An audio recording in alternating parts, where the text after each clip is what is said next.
Tamil Junior February 2011. Get ready. 10 seconds. 5 seconds. Start. தலைவர் அவர்களே, முதலாக நான் 5 ஆண்டு திட்டத்தை பற்றி பேச விரும்புகிறேன். பொது துறையாக இருந்தாலும் சரி அல்லது தனியார் துறையாக இருந்தாலும் சரி, சேமிப்பை வைத்து கொண்டுதான் வேலைகளை செய்ய வேண்டும். பொதுத்துறையை எடுத்து கொண்டால் ஒரு ஆளை வைத்து நடத்துகிறோம் என்று இருக்கட்டும். அங்கு தொழிலாளர் தலைவர்கள் போய் இவ்வளவு லாபம் வருகிறது, ஆகவே தொழிலாளர்களுக்கு ஊதிய உயர்வு கொடுக்க வேண்டும் என்று சொல்லும் போது வருகிற வருமானம் தொழிலாளர்களுக்கு ஊதிய உயர்வு கொடுப்பதில் சரியாக போய்விட்டால் சேமிப்பு ஏற்பட முடியாது. ஆகவே எந்த துறையானாலும் சரி, சேமிப்பு ஏற்பட வேண்டும். உற்பத்தியாகும் பொருள்களை முழுவதுமாக அன்றாட தேவைக்கு பயன்படுத்தாமல் சேமித்து வைத்தால் சேமிப்பு ஏற்படும்.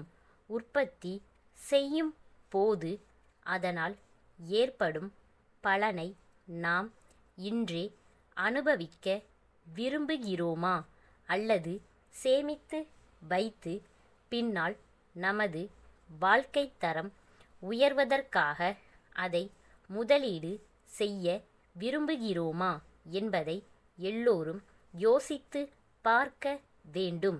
சேமிப்பு 2 விதங்களில் ஏற்படலாம். ஒருவர் தானாகவே கூடுதல் செலவு செய்யாமல் சிறிது சேமிக்கலாம், அதுவும் சேமிப்பு ஆகும். ஒரு தொழிலாளி தனக்கு கிடைக்கும் வருவாய் அனைத்தையும் அன்றாட வாழ்க்கைக்கு பயன்படுத்த கூடாது. அப்படி அவர்கள் முழுவதையும் செலவழித்தால் சேமிப்பு ஏற்படாது.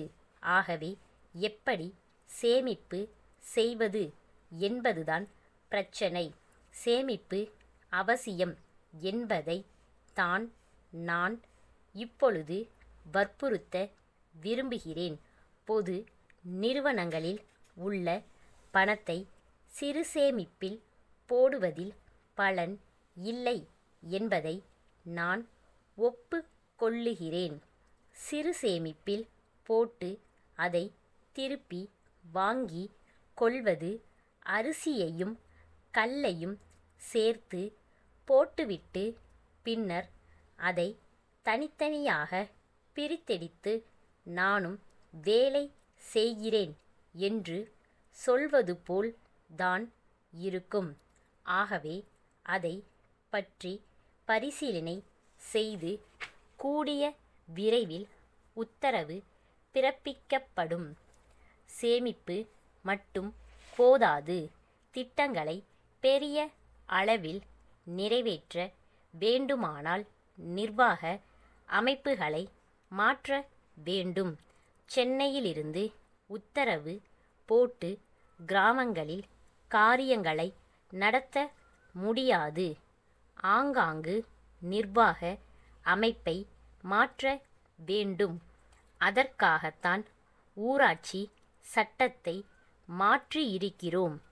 திட்டங்களை நல்ல முறையில் நிறைவேற்ற நிர்வாக அமைப்பில் என்னென்ன மாறுதல்கள் தேவை என்று யோசனை செய்யத்தான் எல்லோருடைய ஒத்துழைப்பையும் கோருகிறேன். திருச்சிராப்பள்ளி கோவிந்தன் கூட்டமைப்பு, காரைக்குடி கோபாலன் கூட்டமைப்புக்கு எழுதும் கடிதம்.